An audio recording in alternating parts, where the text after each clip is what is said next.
അപ്പോൾ measures of ഡിസ്പേർഷനിൽ നമുക്ക് first നോക്കാനുള്ളത് റേഞ്ചാണ്. അപ്പോൾ റേഞ്ച് എന്താണെന്ന് നോക്കാം. അതായത് range is the difference between the greatest and the smallest of given values. അതായത് നമുക്ക് തന്നിട്ടുള്ള വാല്യൂസിൻ്റെ അകത്തുനിന്ന് ഏറ്റവും വലിയതും അതേപോലെ ഏറ്റവും ചെറുതും തമ്മിലുള്ള വാല്യൂസിൻ്റെ ഡിഫറൻസിനെയാണ് നമ്മൾ റേഞ്ച് ആക്കിയിട്ട് എടുക്കുക. അപ്പോൾ റേഞ്ച് എന്ന് പറഞ്ഞാൽ L-S ആണ്. അപ്പോൾ ഇവിടെ L എന്ന് വെച്ചാൽ ഗ്രേറ്റസ്റ്റ് വാല്യൂ, S എന്ന് വെച്ചാൽ സ്മോളസ്റ്റ് വാല്യൂ ആണ്. അപ്പോൾ L-ഉം S-ഉം ഐഡൻറ്റിഫൈ ചെയ്യാൻ ഒരു ഡിഫിക്കൽട്ടി ഇല്ല. അതായത് നമുക്ക് കിട്ടിക്കുന്ന ക്ലാസ്സിൽ ഇപ്പോൾ ഒരു ക്ലാസ് ഇൻ്റർവെൽസ് ആണ് കിട്ടിയിട്ടുണ്ടെങ്കിൽ അതിൽ ഏറ്റവും ലോവസ്റ്റ് ക്ലാസ്സിനെയാണ് നമ്മൾ, അല്ലെങ്കിൽ ലോവർ ബൗണ്ടറി അതായത് ഉള്ള ക്ലാസ്സിനെയാണ് നമ്മൾ S എന്ന് എടുക്കുക. അതായത് ഏറ്റവും കുറവ് ഉള്ള വാല്യൂ ആണ് S. പിന്നെ L എന്ന് പറഞ്ഞത് ഏറ്റവും ഹയസ്റ്റ് ക്ലാസ്സിൻ്റെ അപ്പർ ബൗണ്ടറീനെ, അതായിട്ടാണ് നമ്മൾ L സെലക്ട് ചെയ്യുക. അപ്പോൾ നമ്മൾ ഒരു റിലേറ്റീവ് മെഷേഴ്സ് ഓഫ് ഡിസ്പേർഷൻ കാണുകയാണെങ്കിൽ നമുക്ക് കോഎഫിഷ്യൻ്റ് ഓഫ് റേഞ്ച് കാണാം. അപ്പോൾ അങ്ങനെ വരുമ്പോൾ നമ്മൾ L-S/L+S ആണ് കാണേണ്ടത്. അപ്പോൾ ഒരു എക്സാമ്പിൾ വെച്ച് നോക്കുകയാണെങ്കിൽ the price of share for a 6-day week is fluctuated as below. അപ്പോൾ തന്നിട്ടുള്ളൊരു എക്സാമ്പിൾ താഴെ തന്നിട്ടുണ്ട്. അപ്പോൾ അതിൻ്റെ അകത്ത് നമ്മൾ റേഞ്ചും കോഎഫിഷ്യൻറ്റും കാണാൻ എങ്ങനെയും നോക്കാം. അപ്പോൾ റേഞ്ച് കാണുമ്പോൾ L-S, നേരത്തെ പറഞ്ഞ പോലെ ഏറ്റവും കൂടുതലുള്ള വാല്യൂ മൈനസ് ഏറ്റവും കുറവുള്ള വാല്യൂ. ഈ തന്നിരിക്കുന്ന ഒബ്സർവേഷൻ്റെ അകത്ത് ഏറ്റവും കൂടുതലുള്ള വാല്യൂ 165 ആണ്, ഏറ്റവും കുറവുള്ളത് 147 ആണ്. അപ്പോൾ അതിൻ്റെ ഡിഫറൻസ് കാണുന്നതാണ് റേഞ്ച് എന്ന് പറയുന്നത്. അപ്പോൾ നമുക്ക് 18 കിട്ടി. പിന്നെ അടുത്ത നമുക്ക് കോഎഫിഷ്യൻ്റ് ഓഫ് റേഞ്ച് ആണ് കാണാനുള്ളത്. അപ്പോൾ കോഎഫിഷ്യൻ്റ് ഓഫ് റേഞ്ച് എന്ന് വെച്ചാൽ നമുക്ക് നേരത്തെ പഠിച്ച ഇക്വേഷൻ L-S/L+X. അപ്പോൾ L-X എന്ന് പറയുന്നത് 165 മൈനസ് 147 ഡിവൈഡ് ബൈ 165 പ്ലസ് 147. അപ്പോൾ നമുക്ക് കിട്ടുക 0.0577 ആണ്. അപ്പോൾ ഇനി അടുത്ത് നമുക്ക് നോക്കാനുള്ളത് ഒരു മെഷറാണ് ക്വാർട്ടൈൽ ഡീവിയേഷൻ. ഡിസ്പെർഷൻ്റെ തന്നെ വേറൊരു മെഷറാണ്.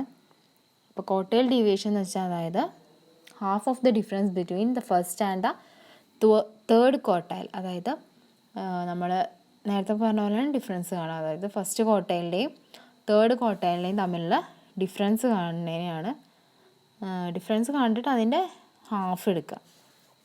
അപ്പോൾ അതാണ് ക്വാർട്ടൈൽ ഡീവിയേഷൻ എന്ന് പറയുന്നത്. അപ്പോൾ ഇവിടെ ക്വാർട്ടൈൽ ഡീവിയേഷൻ നമ്മൾ QD എന്നാണ് ഡിനോട്ട് ചെയ്യുന്നത്.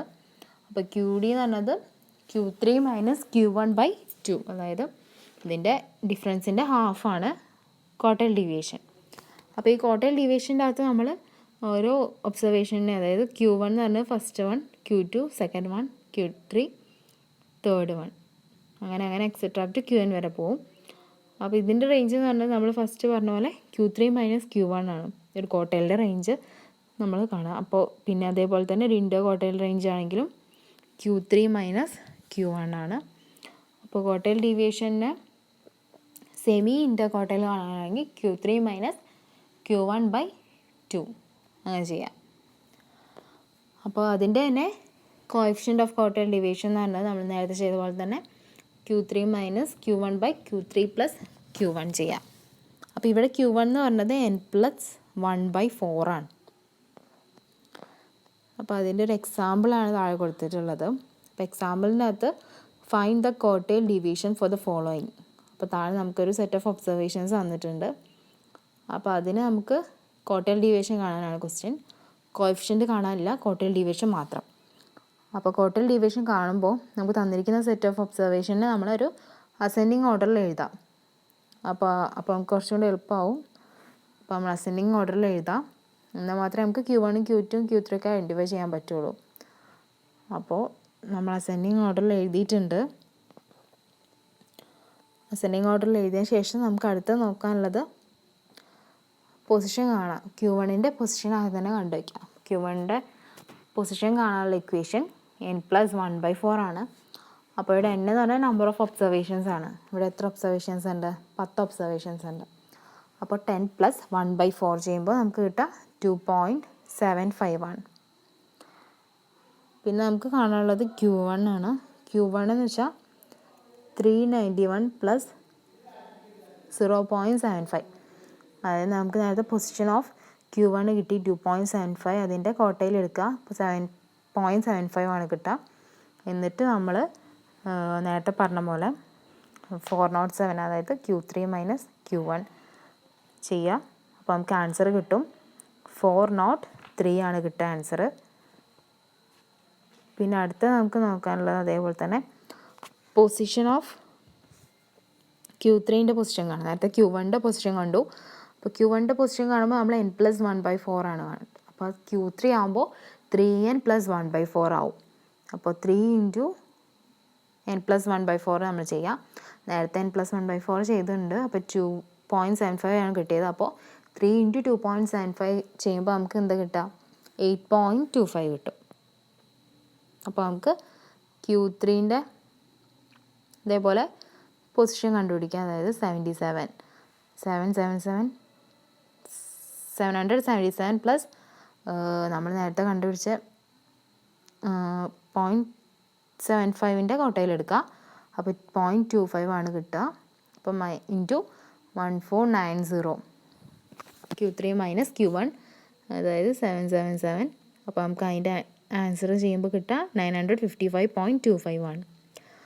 അപ്പോൾ നമുക്ക് ഈ കിട്ടിയ ആൻസർ വെച്ച് നമുക്ക് ക്വാർട്ടൈൽ ഡീവിയേഷൻ കാണാം. അതായത് quartile ഡീവിയേഷൻ്റെ equation Q3 minus Q1/2 ആണ്.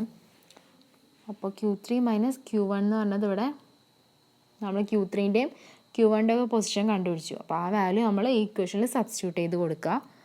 അപ്പോൾ സബ്സ്റ്റിറ്റ്യൂട്ട് ചെയ്ത് കൊടുക്കുമ്പോൾ നമുക്ക് കിട്ടുന്ന ആൻസർ 276.125 ആണ്. അപ്പോൾ ഇതാണ് ക്വാർട്ടൈൽ ഡീവിയേഷൻ. പിന്നെ അടുത്ത നമുക്ക് നോക്കാനുള്ളത് മീൻ ഡീവിയേഷനാണ്. അപ്പോൾ മീൻ ഡീവിയേഷൻ എന്താ നോക്കാം. അതൊരു മെഷർ ഓഫ് ഡിസ്പേർഷൻ ആണ്. അപ്പോൾ മീൻ ഡീവിയേഷൻ എന്ന് വെച്ചാൽ mean deviation is defined as A arithmetic mean of absolute values of the observations of the deviation of observation from some origin, say mean or median or mode.